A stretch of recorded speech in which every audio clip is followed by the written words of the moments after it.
Fala pessoal, Rian aqui, vamos continuar com a nossa série. A gente está trabalhando com Git, GitHub na prática para o controle de versionamento. Muito importante que você acompanhe toda a série para você entender o que a gente está fazendo aqui. A gente está dando continuidade a basicamente duas séries. O projeto que a gente desenvolveu de LLM e RAG, vimos toda a lógica do desenvolvimento do código e dando continuidade à série de fundamentos do controle de versão distribuído, Git. Então no vídeo anterior, o que a gente fez? A gente demonstrou que, como a gente está fazendo o desenvolvimento com contribuição, ou seja, mais de uma pessoa trabalhando, pode existir ocasiões em que ocorra uma divergência no código, ou seja feita uma alteração no mesmo código, na mesma linha, da mesma branch. E aí a gente viu no vídeo anterior que se a gente tentasse atualizar o nosso repositório local com um remoto, ele identificaria esses dois commits divergentes e apontaria essa divergência e o Git não conseguiria resolver esse conflito. Então, o que a gente vai fazer aqui? A gente vai tentar solucionar esse conflito. Uma forma da gente solucionar esse conflito, já que a gente está trabalhando aqui na nossa branch feature e ela foi desenvolvida para desenvolver uma característica específica, é a gente unificar essa bifurcação que acabou gerando, né? Existe um commit diferente local e existe um commit que foi submetido, né, por outro desenvolvedor, né? A gente simulou isso para o repositório remoto. Então, o que eu posso fazer? Eu posso fazer o git pull, exatamente como eu fiz, porém, eu vou dizer que eu vou fazer um rebase. A gente viu o comando rebase na série de fundamentos do controle de versionamento. Assista, né, a série para você ver toda a parte teórica desses comandos. Ele vai unificar para mim essas duas histórias, né? Tanto a que eu trabalhei localmente antes de submeter e a que foi submetida sem que eu soubesse, né, sem que eu tivesse tomado conhecimento, e eu quero unificar essas duas histórias para ter uma única branch feature. Vamos ver aqui. Então, rebase, eu escrevi errado, né? Eu dei rabase. Vamos de novo. Rebase. Feito. Feature. Olha o que ele está apontando aqui em cima. Existe uma divergência no código, que é exatamente aquela alteração que a gente provocou, né? Propositalmente, a gente criou esse problema aqui para a gente ver possíveis conflitos do desenvolvimento com contribuição distribuída, né? Então, o que aconteceu? A gente alterou a mesma linha, né? Então, para que eu unifique essas branches, eu preciso resolver esse conflito. Então, um desenvolvedor, né, submeteu o valor delay ali 10, outro desenvolvedor submeteu o valor delay 15, e vocês precisam resolver. Para resolver esse conflito, uma forma simples é você simplesmente... O próprio VS Code te dá a opção aqui, ó, tá vendo? Resolve Merge Editor. Mas você pode vir aqui direto, ó, e simplesmente apagar a opção, né? Você vê que ele adiciona alguns caracteres. Você tem dois formatos aqui possíveis.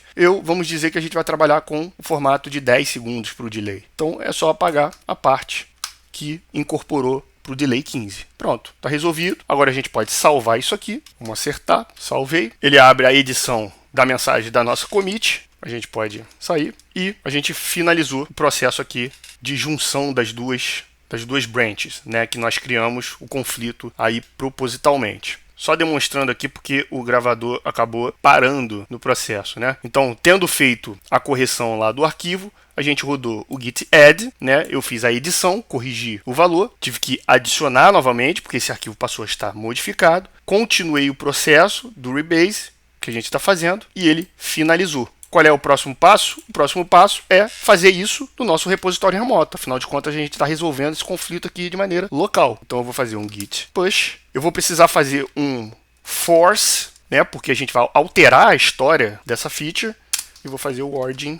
E tá feito. Se a gente voltar aqui para o GitHub e a gente entrar lá na nossa feature, no nosso código que foi alterado, a gente vai ver que está lá o delay que nós resolvemos, né, trabalhar, que é o delay de 10 segundos. Então, agora a gente tem uma atualização, né, e uma unificação dessas duas histórias, né, tanto a que foi submetida para o repositório remoto, quanto a que foi feita no repositório local de maneira inadvertida, né, assim resolvendo um conflito aí de contribuição. Bom, o que a gente precisa fazer agora, né? Como a nossa versão da nossa branch feature agora está estável, a gente testou a funcionalidade ali, todos os recursos ali de prompt engineering estão funcionando ok. A gente precisa agora migrar essas melhorias para a nossa main. No final das contas, né, a branch developer é para a gente desenvolver. A gente criou aqui uma opcionalidade de feature para trabalhar com essa branching também, né, essa opção de branch feature. E a gente precisa agora unificar essas histórias. Então, o que a gente vai fazer agora?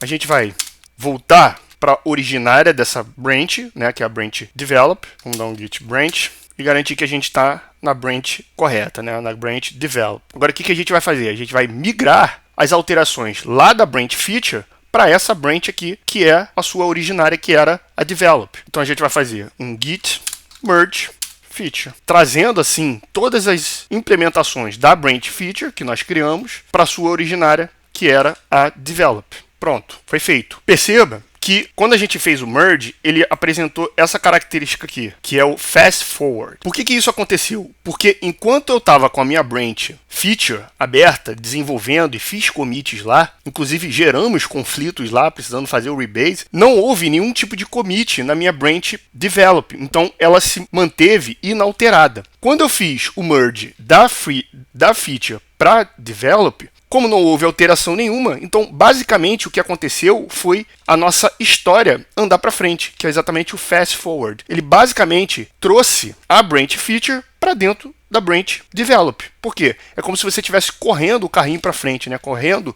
o apontador para frente, porque não houve alteração na minha branch develop. Então não foi preciso fazer nenhum tipo de mesclagem, nenhum tipo de junção de código. Então esse é um modelo de merge acelerado, né, mais rápido. Então se a gente rodar aqui o git log, a gente vai ter todo o log que unifica tanto a história da branch develop quanto a história da branch feature, né? Aqui ficou um pouco confuso. Deixa eu dar um clear aqui. Pronto. Então aqui está demonstrando, né, exatamente os commits da branch develop, que é a sua originária, inclusive a história até o seu merge, né, com a main, chegando, né, inclusive na parte do commit ali da branch feature. O que a gente vai fazer agora? Como a gente atualizou a nossa branch develop, a gente vai fazer uma atualização também lá do repositório remoto, para não ter qualquer tipo de problema, né? Então a gente vai fazer o git push origin develop.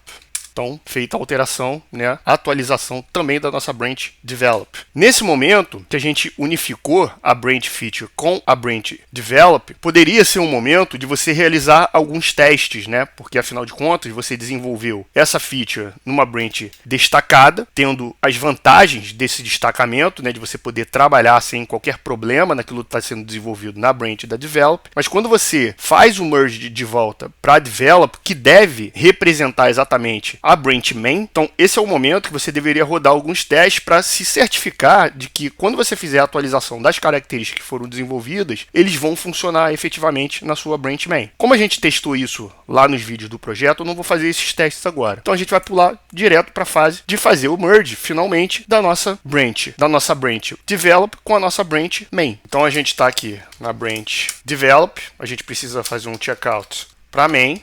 Agora na main, a gente pode fazer o git merge develop. Então, feita a atualização da nossa main. Por último, o que falta é a gente fazer, finalmente, o push para o nosso repositório remoto. Então, a gente vai fazer o git push origin main.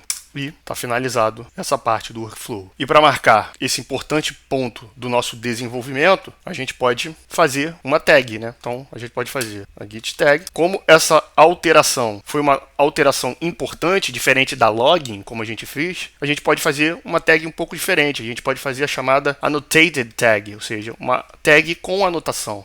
E aí a gente vai chamar a flag A. Vamos dizer que, como essa alteração ela é mais relevante, ela vai ser a 1.1.0. E a gente pode adicionar, então, a nossa anotação. E a gente vai dizer que ela é Prompt Engineering Powered. Feita a tag, se a gente chamar as tags, temos as três. É só mandar a última tag para o remoto. Então, origin. Uma última coisa, como a nossa branch feature foi desenvolvida especificamente para o Prompt Engineering e a gente mantém uma branch fixa de desenvolvimento, a branch develop, agora a gente pode fazer uma coisa que pode ser da prática também, dependendo da estratégia, que é simplesmente a gente descartar a nossa branch feature. Então a gente vai fazer uma git branch de feature.